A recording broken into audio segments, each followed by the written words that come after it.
Let's look on simple retouching in this tutorial. So we want to have it very in-depth frequency separation, just very simple flow that I use it to process some images and see what we can do. So right here we have it, our image. That photo was shot on a Mark D Canon, and a couple things that instantly come up in the eyes. We have it right here, softbox coming up, some lighting issues. So, but this is average photo that may you have it when you shoot in a studio. First things, what I'm going to do is adjustment some of these elements inside the camera raw.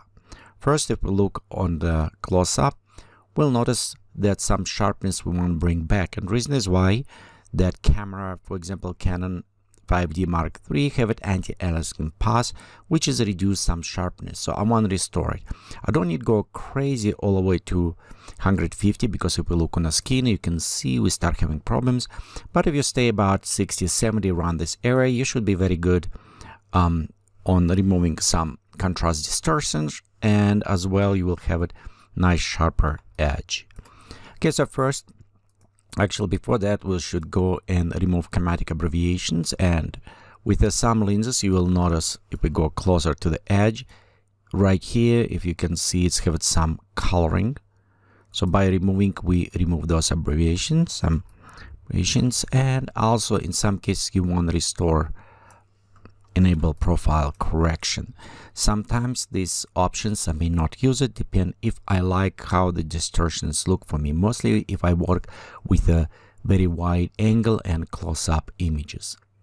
Okay, next what we're going to do is going in the basic settings, and right here we'll go to work with a little bit highlight. So I want to go bring highlights down, don't overexpose, and we'll bring a little bit some of the shadows up, so a little bit flatten our image.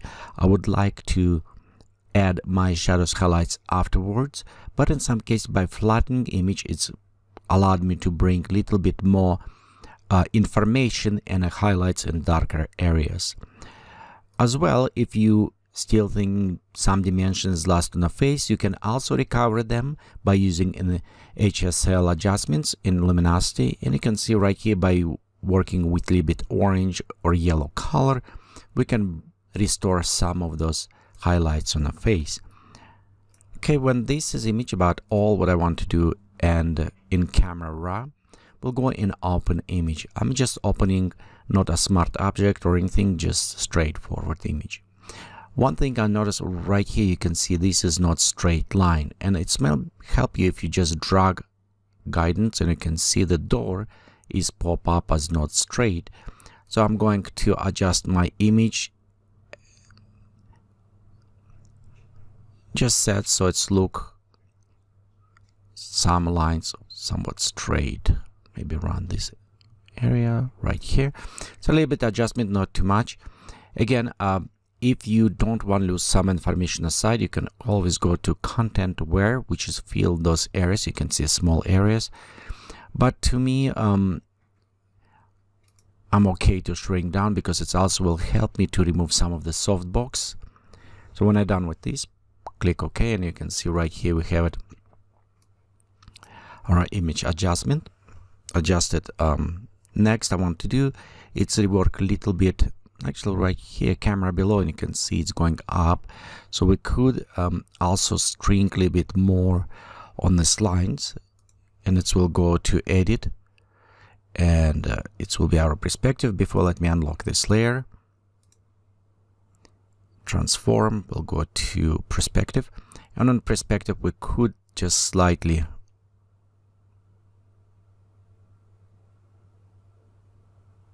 adjust. Not too much, just a little bit. And we can also adjust other warping on top. But again, this is up to your view. Sometimes those distortions give it interesting look and perspective.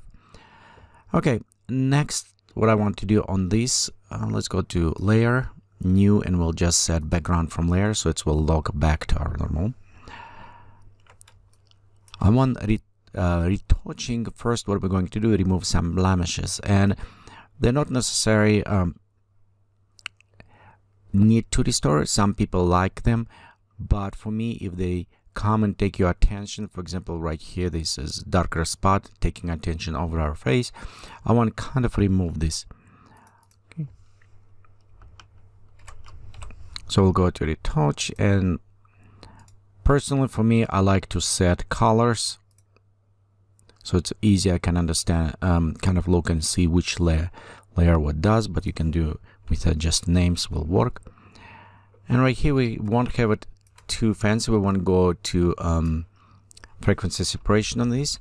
Many times when you process too many photos, you want to do faster way, and healing brush is work just fine.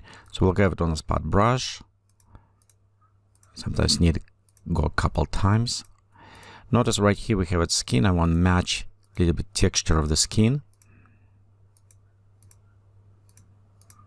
And it's all we're going around and just remove some of those things on the face. Okay, remove a little bit more.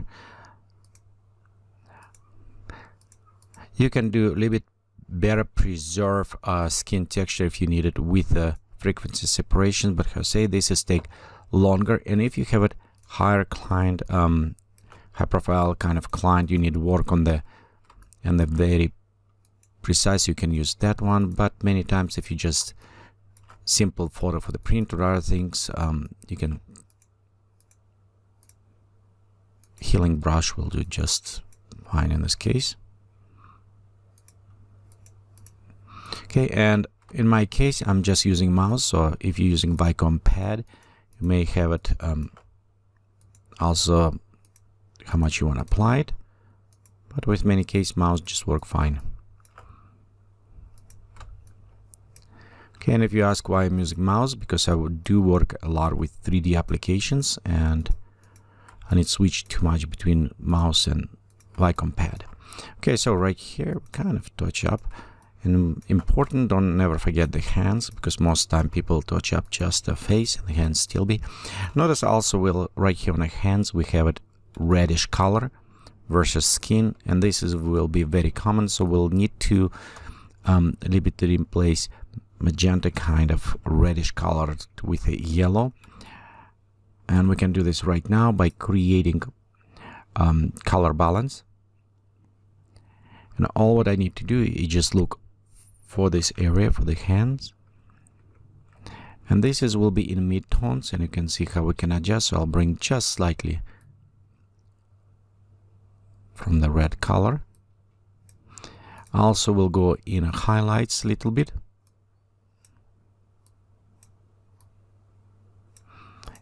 and as well in the shadows.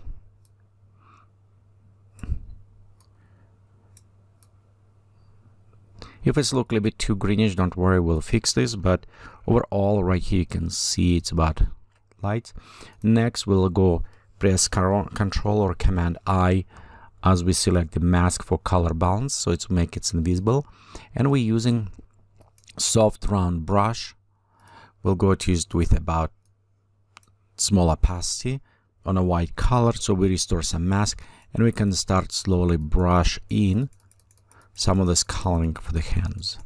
So you can see right here again, for the purpose tutorial I pop up to the 10, so we can go a little bit faster. But you can see we kind of removing this magenta color a little bit off from the hands, balancing a little bit color with skin tone on the face. We can also balance the skin tone by using curves and selecting, but that is a little bit more advanced techniques. I have a tutorial how to do this a little bit more automated way, and if you need interested, just check my tutorials on a compositing. And other ways, we'll create a curve and we'll take sampling, and it will set for us properly coloring. But if you want to do on a fast way, this will work good. And again, right here you can see hands, not too dramatic change, but just change a little bit casting on a color. Okay, when you think you're done, and also as a retouching, you don't necessarily need retouch on the face. You also sometimes want to retouch and smooth out some of those wrinkles on the dresses, or maybe hair, pet hair, or other things on the clothes. I don't want to retouch a little bit on the dress because we'll do different techniques for this. But right here we'll actually set touching on a face, remove blemishes, manage with the colors. So the next things I want to do is pop up a little bit on a hair. To do this, we'll go to simple curve, and as a curve we'll set to our overlay mode. And by the way, if you notice on new Photoshop at nice now, when you go over modes, it's gonna give you a preview, which is very nice. Okay, so let's go overlay, and we'll go closer to the hair of the person. Let's go click and right here, and I want just pop up a little bit contrast on that hair, the highlights mostly. Again, we'll go select mask, Control Command I to fill up with a black color or inverse, and by using our white brush, similar presets before, I'm just going slightly add to her hair highlights. Okay, as notice, we look on the hair, we have a lot of small loose hair. We'll address this with other techniques a little bit later. Okay, so right here we kind of add it. Just a little bit highlights. Again, we can look before and after. You can see just bring a little bit hair out slightly. Again, most time I avoiding very dramatic changes, small additions. Even if needed, we can add a little bit more towards this. Okay, right here, this spot still does not look good to me. Okay, we'll go out. The other things also, you notice I'm zoom in and out. You can always just have and your navigator. So right here we can take navigator and just put, for example, right on top. In this case, same things. We can just preview very fast, you know, how it will look in an image and a small size. So you can, if you prefer to do this way, okay, let me adjust. So instead zoom out look, we can still kind of preview on this image on the side and see if we how it does look for us. Okay, so right here, let me close histogram. We have our image. Next, what I want to do is add dodge and burn. Before do this, let's go take this color balancing stuff. We'll go to add to the orange and our curve again to the orange. The both will affect coloring. The next we'll go to do dodge and burn, and we'll do this in the next portion of this tutorial.